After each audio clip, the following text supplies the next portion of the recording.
It is, yes, you bounce along. Oh, Gil. Gil. Lord Gil. Okay. Sir Chuck. Hey, what's Yes, it's Lady Stella. up? Lady Stella. There, Ruth. Hello, June. Hello. You look Oh, lovely. you're here. Oh my goodness. My goodness. Let me see what's under here. Oh, Stop. You'll get off.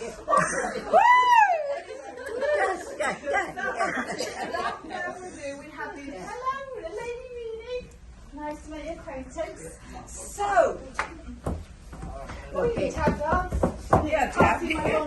Hello, those that missed the lovely Green Gables visit that we all thoroughly enjoyed. Who went to Green Gables Historic House? Yes, lovely. Lovely. Lovely old house. Lovely. Beautiful Oh, building. Beautiful old house. But you know what was even more beautiful? The hospitality that we received. Oh, we had Yes. cookies. Yes. The cookies. So, the cookies. And also the people. So Yeah. we've brought the people to you. So I know, Avenel, you were disappointed that you missed it that day. Yes. I was. So look at the generosity of the people from Green Gables have come to really show us some history and the aliveness of this beautiful place and the education, and just was really inspiring. So I'd like to introduce Marion. Careful. Careful. Let me help you. And this, honestly, this is her real name, Edwina. That's Edwina. perfect. You have somebody at the door too. Oh, somebody's at the door. Careful. Oh, and the lovely Regina.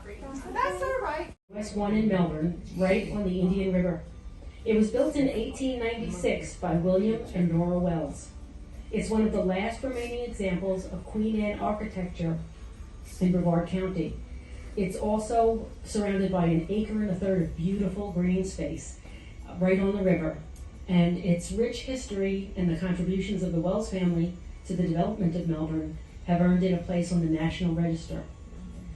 While Green Gables was once a lovely home for 3 generations and a place where neighbors and visitors gathered, it sustained a lot of damage and it was abandoned eventually by the family. This is a view from US 1. You couldn't even see the house. People didn't know the house was there.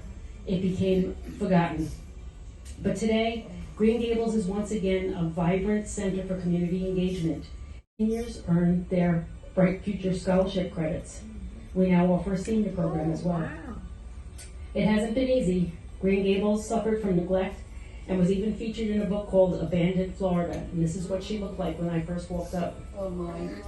Now this is after they cleared the land and did some repairs. But we are dedicated to restoring her to her former glory. Our volunteers saw the potential of Green Gables. They saw what she could be. And today, even though we're still in need of much work, repairs are being done. She's been painted. Her roof has been repaired. It says on here it no longer leaks. That's a little bit of an exaggeration. We have a few leaks. But gardens have been planted on her cleared grounds. And she has a family who loves her and is willing to work to see that she is restored. Younger people that come, believe it or not, that we let them hear John Philip Sousa marches and things like that. They've never heard them. They love it. Oh my. This is the ladies' parlor. And again, there were huge holes in the ceiling and damage to the floors, and boards were up over the windows to keep homeless people from breaking in. It was kind of a dark and dingy room. Now it's a bright, cheery room, and it's even brighter now because that furniture has been replaced with even better furniture that was donated to us. They used to play, and that snuck in there. This is one that we did for a fundraiser. But they learned how to play all the old games like jacks and marbles, and you'd be surprised these kids have never played those games. They're too busy on their iPhones. So they put their phones down and they're doing active games. It's wonderful. Jacks and marbles.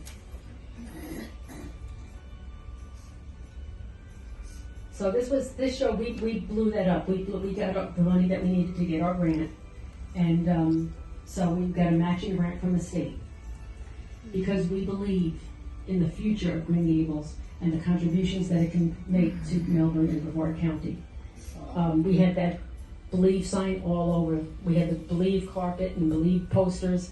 Still standing? No, the Carlton Hotel burned down 3 times. The 3rd time is that they didn't rebuild it, yeah. But the 3rd time they didn't rebuild it. So It's like that circus with Barnum and that. Yes, Yeah, but the Rossiter, so is that a house or a hotel? the Rossiter is a house, but now it is a history museum just like ours. Okay. So, and they have beautiful gardens over there. They do weddings and things like that, but their gardens are very beautifully And landscaped. you do weddings too? We do. We Yes. do weddings. Yes. You saw a couple pictures in there. I did. How enchanting to have the weddings there. What a lovely landscape to have that romantic wedding. Now it's called Queen Anne style. Yes. So was that because Queen Anne was the Queen of England, or? It was a style that had, the turret, the big turret, and those were named after her because that during her reign that was something that was popular with the turrets. Oh yes. So bay windows were added, turrets were added. The house was originally built as a 4 square because the builders in Melbourne, that's all they knew how to build. Every house in Melbourne was either a rectangle or a square. Right. Mr. Wells brought artisans down from New York and they taught the local people how to do a Queen Anne tower, the turret, how to do bay windows, and the architecture changed in Melbourne after that. Oh, because of that. Because I know turrets very well because of the castles, Yes. and they could shoot the bow and arrows. And I got asked, "What's a turret?" And I was like, I should have said turret. But yeah, that beautiful long cylinder shape that you see, and then it points at the top. That Yes. is very beautiful. That's what makes Green Gables quite unique, and it started a whole array of beautiful architecture. In the area. Wow, they didn't just come for a holiday home, they were really inspiring and They were. inspired a lot. Yeah, I'm going. we are lovely ladies in the quick old petticoats. It's just like a wedding dress. Step into it.